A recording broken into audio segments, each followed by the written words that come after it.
Dans un petit village où régnait la misère, il y avait un petit garçon appelé Akin qui était toujours joyeux.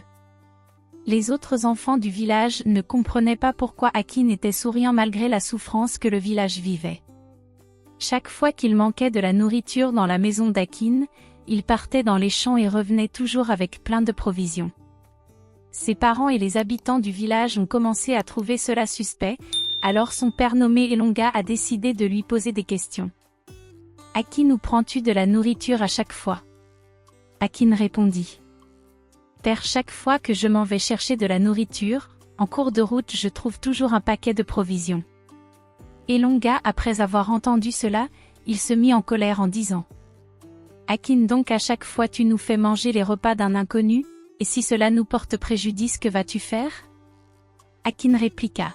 « Père, ces repas m'appartiennent puisqu'à chaque fois il y a toujours mon nom inscrit dessus. » Chose qui surprit ses parents et quelques habitants du village qui écoutaient la conversation. 5 jours plus tard, lorsqu'il y avait encore manque de nourriture, Akin voulut partir une fois encore dans les champs mais ses parents refusèrent, alors le meilleur ami d'Elonga nommé Tali proposa de l'accompagner, c'est ainsi qu'il accepta.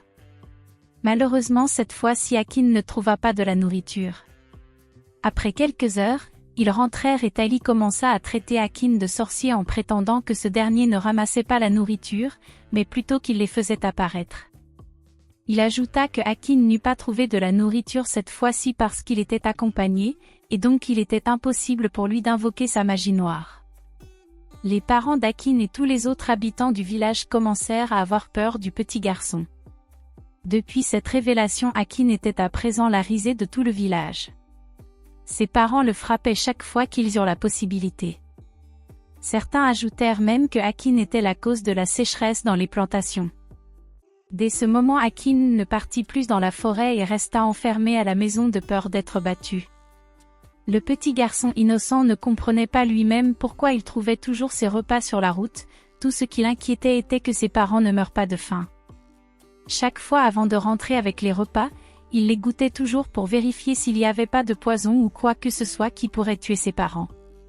Akin était tellement triste de constater que même ses parents ne croyaient pas à ce qu'il les disait. Quelques mois plus tard, lorsque le village était déjà au bout du gouffre, les habitants du village proposèrent d'assassiner Akin, en insinuant qu'après sa mort les récoltes reviendront à la normale. Elonga n'était pas contre, car il faisait totalement confiance à son meilleur ami Tali. Or la mère d'Akin nommée Sophie ne voulait pas que son unique fils meure. Elle supplia qu'on le laisse toujours enfermé mais les habitants du village refusèrent. Le jour prévu pour assassiner Akin, une jeune belle femme nommée Alika arriva. Elle proposa une énorme somme d'argent aux parents d'Akin pour le prendre, comme toujours Tali suggéra à Elonga d'accepter l'argent pour qu'il puisse vivre avec. C'est ainsi que Akin fut allé vivre dans un autre village. Le petit garçon était si heureux avec Alika qu'il se demandait si ses parents étaient vraiment ses propres parents. Elle prenait tellement bien soin de lui. Pendant ce temps, la situation du village de ses parents n'avait pas changé, l'argent qu'on les avait remis n'avait même pas fait 1 an entre leurs mains, ils pensaient être tellement riches qu'ils dépensaient sans compter ceci avec le soutien de Tali. Quelques années plus tard, Akin avait grandi, toutes les filles étaient éblouies par sa beauté, il faisait la fierté d'Alika qui était à présent vieille. Cette dernière tomba malade et était sur le point de mourir, mais avant cela elle avoua un énorme secret à Akin. En réalité, Alika venait de la part du grand-père d'Akin, le père de la mère de ce dernier.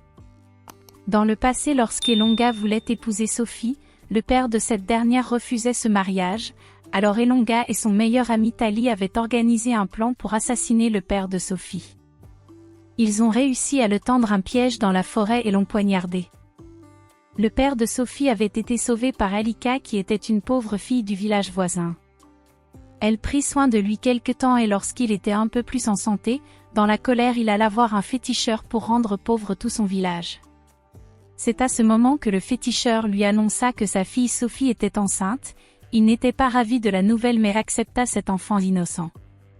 Le père de Sophie avait économisé beaucoup d'argent pendant toute sa vie qu'il prévoyait remettre à sa fille lorsqu'elle serait en âge. Malheureusement, avec le fait qu'elle avait choisi de partir vivre avec Elonga qu'il considérait comme un homme mauvais, il avait donc décidé de ne rien lui donner. Il remit tous ses biens à Alika qui avait réussi à multiplier cet argent et à le rendre très riche. Quelques années après il fut tombé malade mais avant de mourir, il demanda à Alika de veiller à son petit-fils pour qu'il ne manque jamais de faim. C'est ainsi que Alika fut embauché un homme pour suivre Akin en permanence, et chaque fois que le petit partait à la recherche de la nourriture, cet homme déposait un paquet avec le nom d'Akin inscrit dessus. Le père de Sophie avait demandé aux féticheurs de faire en sorte que seul Akin pouvait choisir de retirer la pauvreté dans leur village et pour cela, il devait juste aller à la rivière prendre de l'eau et le verser sur sa tombe. Après avoir dévoilé toute cette vérité, Alika mourut sur le champ. Malheureusement elle n'avait jamais été mariée et n'avait pas eu d'enfant alors tous ses biens revenaient à Akin. Ce dernier pleura des jours et des nuits, l'une de ses servantes nommée Kimia, qui était orpheline avait tellement pitié de lui qu'elle restait constamment avec lui.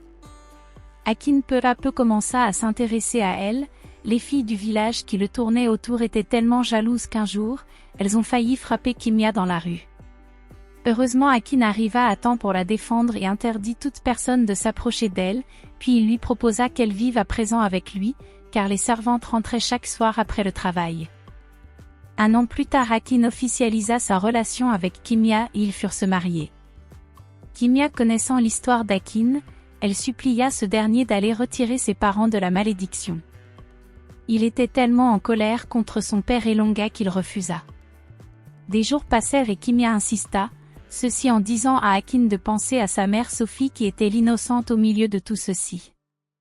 C'est ainsi qu'enfin, Akin accepta de retourner dans son village pour les libérer.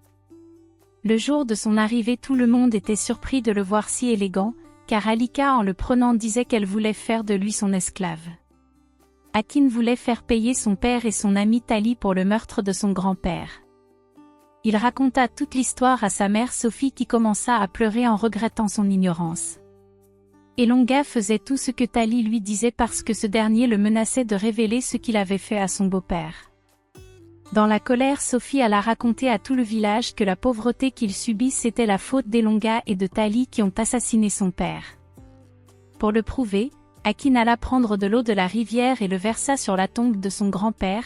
Immédiatement les habitants du village constatèrent que les arbres sèches commencèrent à fleurir. Elonga et Tali commencèrent à vieillir au même moment, chose qui surprit tout le monde même Akin. En réalité la sécheresse du village ne devait pas partir mais plutôt aller se réfugier ailleurs. Kimia a imploré Akin de pardonner à Sophie et par amour il accepta. Elonga et Tali étaient à présent les hommes les plus âgés du village qui étaient frappés constamment par les habitants.